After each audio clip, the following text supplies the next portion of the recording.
예수님의 족보는 두 군데에서 나옵니다. 하나는 마태복음에서 나오고 또 오늘 이 누가복음에서 나옵니다. 마태복음은 유대인을 대상으로 한 복음이기 때문에 이 족보라는 것이 참 중요하게 다루어집니다. 족보가 그들은 중요하게 하니까 관심사인 족보부터 시작하면서 예수 그리스도에 대한 소개를 시작하는데, 이 누가복음은 이방인들을 위한 복음이기 때문에, 이 책이기 때문에 족보라는 것이 구태여 다루어지지 않아도 괜찮습니다. 그런데 이 누가는 이 예수님이 공생애를 시작하는 이 세례받는 것, 그리고 족보, 그 다음에 공생에서 첫 번째 마귀에게 광야에서 시험당하는 이 세 개의 사건, 이 사건 속에 이 사이에 바로 이 족보를 넣었던 이유가 뭘까 하는 생각을 해봅니다. 족보를 가지고 설교를 한다는 것은 참 어렵습니다. 지금 이 본문에 나오는, 이 족보에 나오는 이름만 해도 77명인데 이분들을 제대로 해석해 놓은 책도 그렇게 쉽게 발견할 수가 없습니다. 그러면서 이제 질문을 제가 오히려 누가에게 하는 거죠.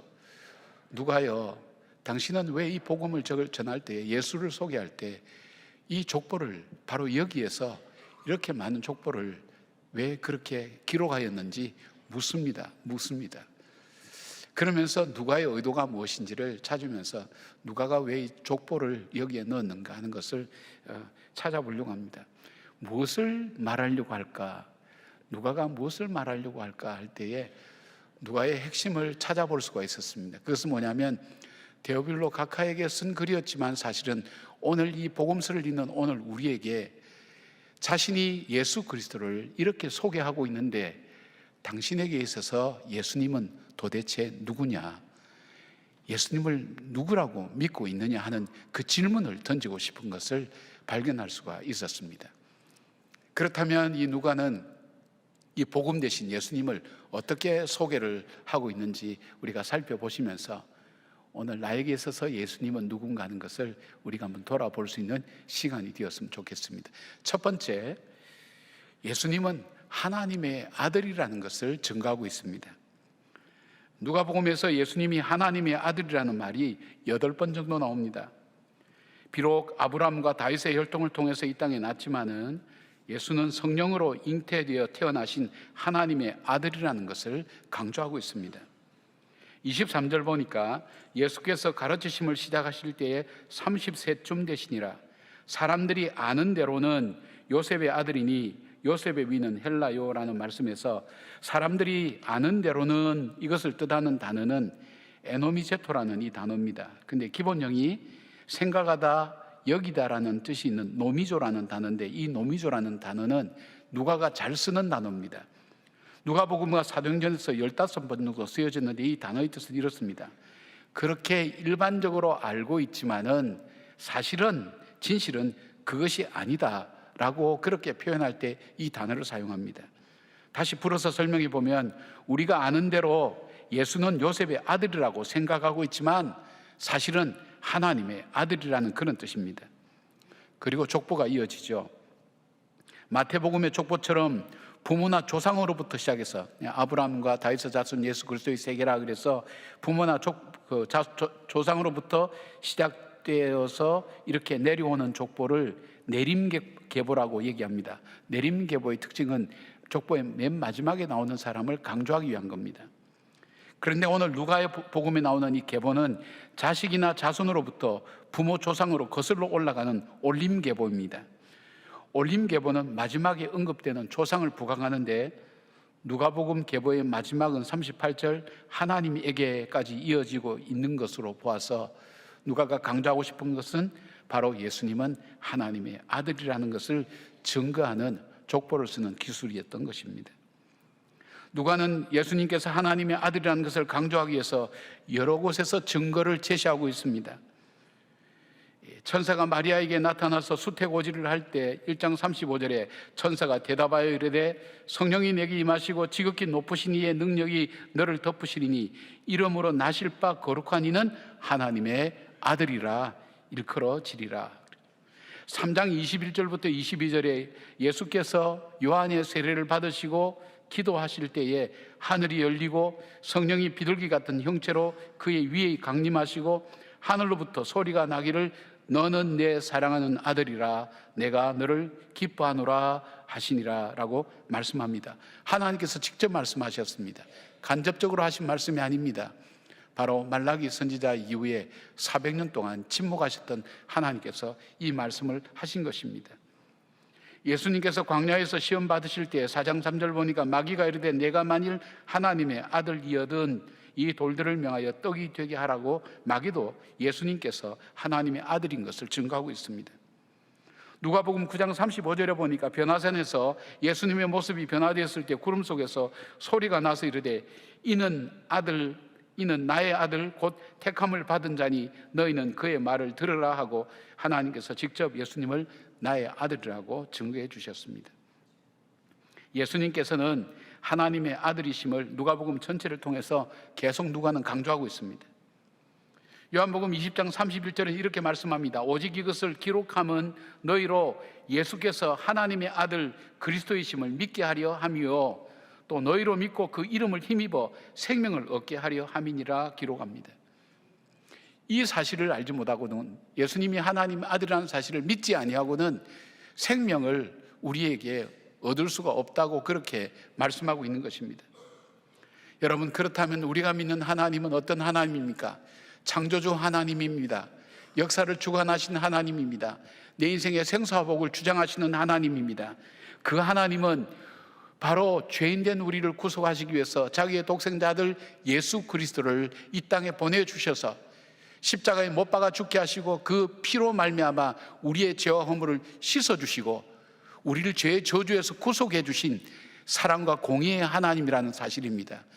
바로 그 하나님의 아들 예수 그리스도를 믿는 그 믿음에서 구원이 나온다는 것을 말씀하고 있습니다. 성탄절은 바로 하나님의 아들이 육신의 몸을 입고 죄의 저주와 절망이 가득한 이 땅을 구원하시기 위해서 아기 예수로 오시는 것을 기억하고 기념하는 것입니다. 언약의 증거이신 하나님의 아들 예수 그리스도를 바라보면서 반드시 약속을 지키시는 하나님, 그리고 그 약속을 따라오신 하나님의 아들 예수 그리스도를 믿는 믿음이 저와 여러분 속에 확신과 분명함으로 다가오기를 주의 이름으로 축복합니다. 두 번째로 누가가 이 족보를 통해서 말하려고 했던 것이 뭐냐면 예수께서 그리스도이심을 증거하는 것입니다. 그리스도, 메시아, 여러분 혼란이 올 수가 있는데 이 그리스도라는 말은 헬라 말이고 이 메시아란 말은 히브리어입니다. 그러나 둘의 의미는 똑같습니다. 구세주라는 뜻입니다. 여러분이 혼돈하지 말기를 바랍니다. 첫 번째는 누가가 예수님이 하나님의 아들이었다는 사실들을 밝히면서 예수님의 정체성에 대한 부분을 이야기하고 있다면, 오늘 두 번째 예수님께서 그리스도로 사역을 행하시고 있다는 것을 통해서 예수는 그리스도라는 사실을 밝히고 있습니다. 즉 예수님께서 하나님께서 약속하신 대로 이 땅에 오셔서 하나님의 아들로서 메시아가 되셨다는 것을 말씀하고 있습니다. 누가복음의 그리스도란 단어는 2장 11절에 천사가 목자들에게 전한 말에서 처음 등장합니다. 오늘 다윗의 동네에 너희를 위하여 구주가 나셨으니 곧 그리스도 주시니라. 메시아란 뜻입니다. 2장 26절 성전에서 메시아를 기다리는 시몬에게 그가 주의 그리스도를 보기 전에는 죽지 아니하리라 하는 성령의 지시를 받았더니라는 말씀이 나옵니다. 즉 예수는 메시아라는 것을 강조하는 말씀이죠.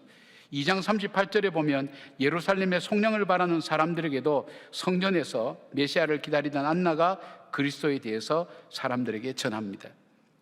그리고 예수님께서 메시아이심을 가장 먼저 알아본 세례 요한도 감옥에서 자기의 제자들을 예수님께 보내어 묻습니다. 7장 20절에 그들이 예수께 나아가 이르되 세례 요한이 우리를 보내어 당신께 여쭤보라고 하시기를 오실 그이가 당신이 오리까 우리가 다른 일을 기다리오리까 하더이다 하니 그렇게 말씀하고 있습니다. 이 모든 내용을 종합하면 어떤 내용입니까? 뭘 얘기하고 싶은 겁니까? 그 시대는 절망적인 시대였다는 것을 알게 됩니다. 절망적인 인생뿐만 아니라 절망적인 시대에 살고 있는 그들이 유일한 구원은 바로 하나님이 약속하신 이 메시아께서 오시지 않으면 구원받을 수 없다는 것을 기다리고 사모하고 있는 그 시대의 분위기와 환경을 말씀해 주고 있다는 것입니다. 여러분, 내가 사는 이 시대나 나의 삶을 볼 때 정말 나에게 구원이 있고 나에게 소망이 있다, 그렇게 생각하며 사는 사람이 얼만큼 되겠습니까? 허무주의라는 게 그냥 나온 말이겠습니까? 인생을 산다는 것이 뭘까? 결국 죽기 위해서 오늘도 살아가는 것 아닌가? 그렇다면 오늘 행복하다는 것이 정말 행복한 것인가? 죽기 위해서 오늘 행복한 것인가? 이런 식으로 생각을 하게 보면 인생은 허무합니다. 내가 이루는 것이 뭘까? 하루아침에 없어져 바람 불면 날아가는 겨와 같이, 바람 불면 없어지는 겨와 같이 하루아침에 없어지는 이 모든 것들을 우리는 현실 속에서 많이 바라보고 있습니다. 뿐만 아닙니다. 내 삶을 바라볼 때, 이 시대를 볼 때 정말 소망을 가지고 바라볼 것이 있는가? 그래서 기다리는 것이 메시아입니다. 예수 그리스도의 오심, 하나님이 약속하신 그 구원자 메시아가 오시기를 간절히 기다리고 있는 것입니다. 그들이 기다린 메시아, 즉 그리스도는 어떤 분입니까? 원래 그리스도라는 뜻은 기름 부음을 받다라는 뜻입니다. 이스라엘 백성들이 자기의 생활과 삶과 밀접한 관계가 있는 세 개의 직분을 세울 때에는 양각나팔에 기름을 부어서 그 머리에 부었습니다. 그 세 사람이 왕, 제사장, 그리고 선지자를 세울 때 기름을 부었습니다. 하나님께서 그들에게 밀접하게 그들의 삶과 직결되는 바로 그 사람을 세울 때 말입니다. 이스라엘도 그래서 왕을 세워달라고 했죠. 왕이 있었죠. 그들이 원했던 왕은 무엇이었습니까? 자기들이 정말 존경할 만한 왕, 찬양할 만한 왕, 정말 그 인격과 삶이 정말 자기들이 흠모할 만한 그 왕, 그러니까 그 왕을 섬길 만한 가치가 있는 분, 이 월십이라고 하는, 예배라고 하는 것은 월스라는 이 단어하고 어근이 같거든요. 가치가 있다는 거예요. 정말 내가 내 시간을 드리고 물질을 드리고 내 모든 삶을 드려도 정말 경배하고 높일 만한 가치가 있는 것, 그것을 예배라고 얘기합니다. 바로 그런 왕을 그들이 원했습니다. 그리고 그 왕은 강력하고 힘이 있어서 자기들을 보호해주고 지켜줄 왕, 그 왕을 기대하고 그들이 원했던 것입니다. 그런데 그들이 경험했던 왕은 그런 왕은 아니었습니다. 그들은 연약했습니다. 적군이 오면 여지없이 무너졌습니다. 항복했습니다. 뿐만 아닙니다. 그 권력을 이용해서 백성들을 괴롭고 고통스럽게 만들 뿐 아니라 그들로 하여금 얼마나 무기력하고 도덕적으로 윤리적으로도 존경하지 못할 만한 그런 왕들을 그들이 겪게 되면서 그들 마음속에는 한 가지 소원이 생기게 되었습니다. 하나님, 우리가 원했던 왕은 이 왕이 아닙니다. 우리가 정말 흠모할 만한 왕, 경배할 만한 왕, 그리고 우리가 순종하고 복종할 만한 왕, 그리고 우리를 지켜주시고 보호해 주실 그 왕을 필요로 합니다. 그것이 이스라엘 백성들의 간절한 기도의 소원이 되었습니다.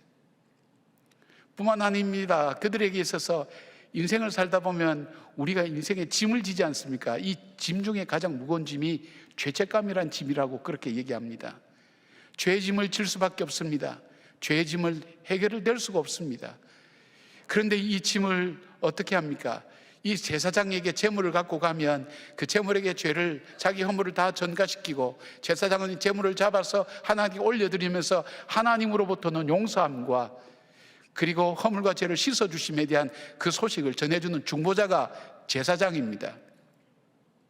그런데 이 제사장이 그런 삶이 아니었습니다.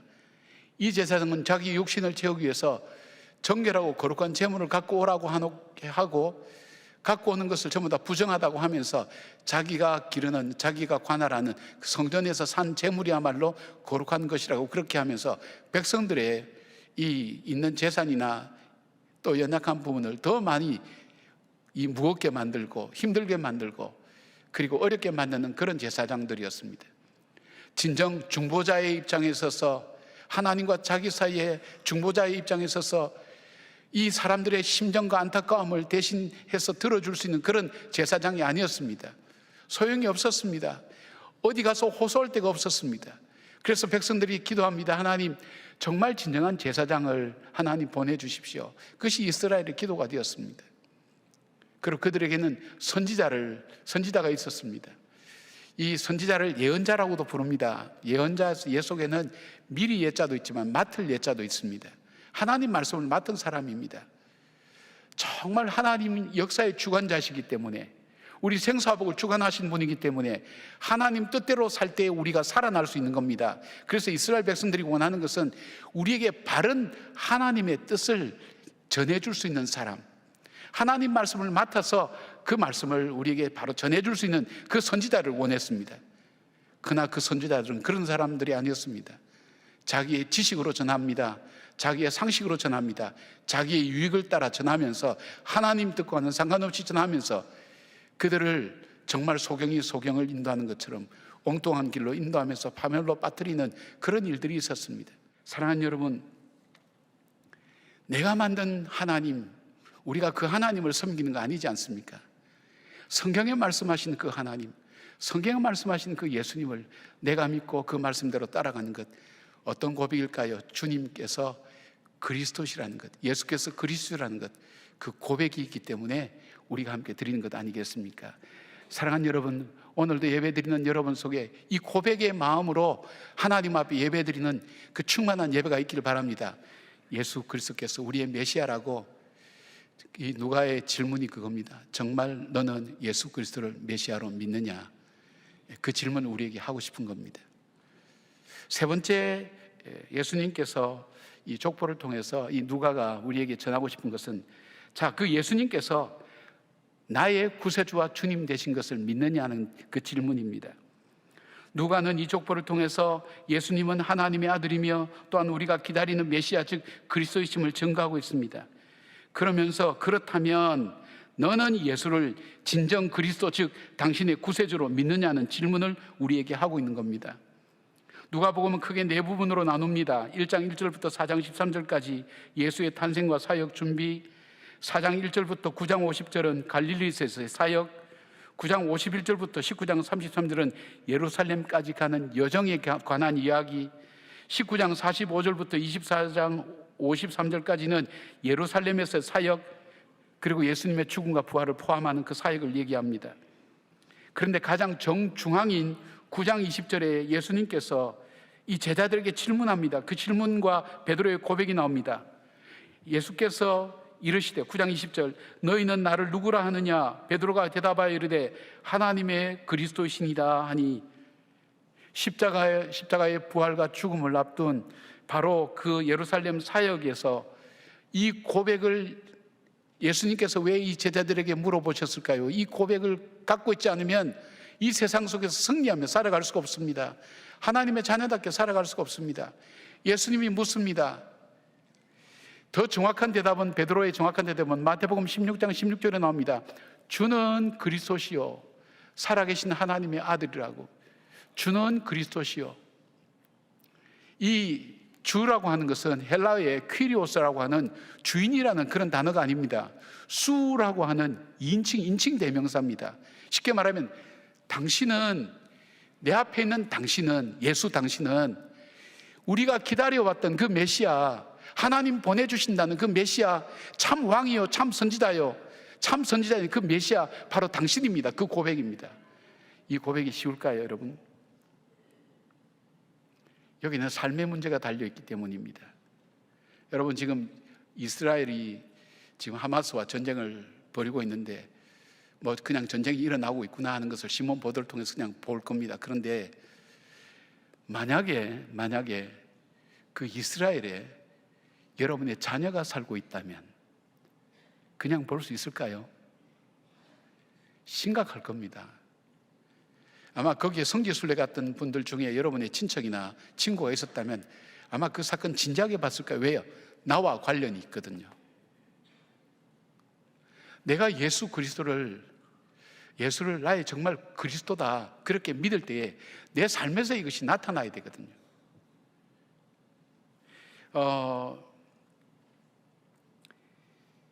예수님께서 하나님의 아들 그리고 그리스도 되심을 믿는 것, 이것이 내 삶에는 어떤 의미가 있느냐를 누가는 계속해서 물어봅니다. 다시 한번 읽어보겠습니다. 요한복음 20장 31절 말씀, 오직 이것을 기록하면 너희로 예수께서 하나님의 아들 그리스도이심을 믿게 하려 함이요 또 너희로 믿고 그 이름을 힘입어 생명을 얻게 하려 함이라고 말씀하고 있습니다. 예수를 믿는 여기에 생명이 있고 구원이 있다는 것입니다. 그러면서 너희는 예수를 누구라 하느냐는 질문에 대답하라는 것입니다. 누가복음 8장에 보면 예수를 태운 배가 풍랑을 만났습니다. 광풍이 몰아치고 배에 물이 가득하게 되어서 뱃사람들이 많은 제자들조차도 이거는 우리 힘으로는 감당하지 못한다. 그럴 때에 주무시는 예수님을 깨웠습니다. 예수님, 우리가 죽게 되었습니다. 이 풍랑과 물결로 인해서, 바람으로 인해서 우리가 죽게 되었습니다. 예수님께서 일어나셔서 바다와 그리고 물결과 바람을 꾸짖으시며 그들을 잠잠케 하셨습니다. 사람들이 그렇게 이야기를 합니다. 제자들이, 아니 이분이 대체 누구이길래 이 바람과 파도도 순종하는가, 이렇게 얘기할 때 예수님께서 주신 질문이 있어요. 너희 믿음이 어디 있느냐? 너희 믿음이 어디 있느냐? 좀 질문을 조금 더 상세하게 여러분과 나와 관련돼서 질문해 볼까요? 여러분, 우리의 삶에 힘들고 어려운 일 만날 때가 많습니다. 절망될 때도 많습니다. 그리고 포기하고 싶을 때도 많고요. 지금 이 자리에 여러분 편안하게 앉아 계셔도 여러분 속에는 어떤 걱정과 근심이 여러분 마음을 누르고 있을 수도 있습니다. 어떤 결정과 선택을 할 때. 근데 주님께서 이렇게 묻습니다. 이 배 안에 너희들이 창조주 하나님께서 보내신 하나님의 아들, 죽은 사람도 살리시고 병자도 고치시고 자연도 순종하게 하는 그 하나님이 이 배에 너희와 함께 있는데 너희들이 왜 염려하고 두려워하느냐? 너희 믿음이 어디 있느냐? 그 질문이 된다면 오늘 주님께서 우리에게 주신 질문은 뭘까요? 너 어려움 가운데, 너 힘든 가운데, 너가 포기하는 그 가운데 대체 하나님은 너에게 있어서 대체 누구냐? 누구길래 너에게는 아무런 영향력이 없는 존재냐? 이 문제와는 전혀 상관없는 것처럼 근심과 걱정 속에 휩싸이고 불안과 두려움 속에 휩싸이고, 거기에서 하나님은 누구냐? 너에게서 누구냐? 그리고 너희가 믿는다고 했던 그 믿음은 어디에 있느냐? 주님께서 그렇게 물어보신다는 겁니다. 오늘 누가가 우리에게 질문하는 겁니다. 데오빌로 가카라는 그 대상을 향해서 질문하는 것이 아니라 오늘 이 시대를 살아가는, 그리고 저와 여러분을 향해서 묻는 겁니다. 우리가 믿음으로 살아갑니까? 우리 힘으로 살아갑니까? 믿음으로 살아가지 않습니까? 그렇다면 그 믿음이 내가 오늘 겪는 이 어려움 앞에 무슨 역할을 합니까? 어떤 영향을 줍니까? 종교개혁을 했던 마르틴 루터라는 분이 있습니다. 여러분 잘 아시는 이야기는 유명한 이야기이기 때문에 여러분 잘 아실 줄 압니다. 마르틴 루터가 빌튼베르그 그 벽에 95개 저항을 걸면서 본격화된 종교개혁이 시작됐죠. 그러나 교황과 그 교권을 이겨낼 수는 없었습니다. 끊임없이 그를 공격하고 때론 파문당하기도 하고 고통을 당하면서 너무너무 지쳐갔습니다. 지쳐가면 그가 포기하고 집에 들어와서 들어 누웠습니다. 근데 그 안에 카타리나가 상복을 입고 울고 있습니다. 마르틴 루터가 절망 가운데 포기하면서 주저앉아 있을 때 자기 아내가 상복 입고 울고 있으니까 이상한 것 아닙니까? 아니 당신 왜 상복을 입고 울고 있냐고, 누가 죽었냐고. 근데 그 아내가 얘기합니다. 예, 하나님이 돌아가셨어요. 무슨 소리야? 하나님은 돌아가시지 않아. 하나님이 어떻게 돌아가신단 말이에요? 아니요, 하나님을 믿는 당신이 이토록 절망하고 좌절하는 것 보면 하나님이 돌아가신 것 틀림없다고. 만약 하나님이 살아계신다면 당신이 이렇게 주저앉고 포기하진 않을 거라고. 그때 마틴 루터가 이렇게 얘기합니다. 아니야, 하나님은 돌아가시지 않았어. 하나님 지금도 살아계셔. 그 하나님은 살아계신단 말이야. 그러면서 그는 벌떡 일어나서 그가 가야 될 종교개혁의 길을 묵묵히 끝까지 갔다고 그렇게 전해지고 있습니다. 여러분은 어떤 일로 주저앉아 있습니까? 어떤 일로 분노하고 있습니까? 어떤 일로 낙심하고 있습니까? 주님은 오늘 여러분에게 묻습니다. 너는 나를 누구라고 믿느냐? 너의 믿음이 어디에 있느냐? 그 믿음이 오늘 나에게 어떤 역할을 하는지, 어떤 영향을 주는지 우리에게 묻고 있습니다. 사랑하는 여러분, 오늘 주님께서 이 족보를 통해서 우리에게 들려주시는 내가 믿는 그 예수 그리스도, 하나님의 아들이신 예수 그리스도, 정말 나의 왕이요 나의 참된 제사장이요 참된 선지자인 그 예수 그리스도, 나의 구세주 되신 그 주님을 내가 믿고 그 주님이 내 인생의 주인 되시고 내 삶을 인도하시는 전지전능한 하나님이라는 그 믿음을 우리가 다시 한번 붙들 때에 오늘 이 문제 앞에 나는 어떤 결정과 선택을 하고 있는지 다시 한번 하나님의 질문 앞에 대답하는 여러분 되기를 바랍니다.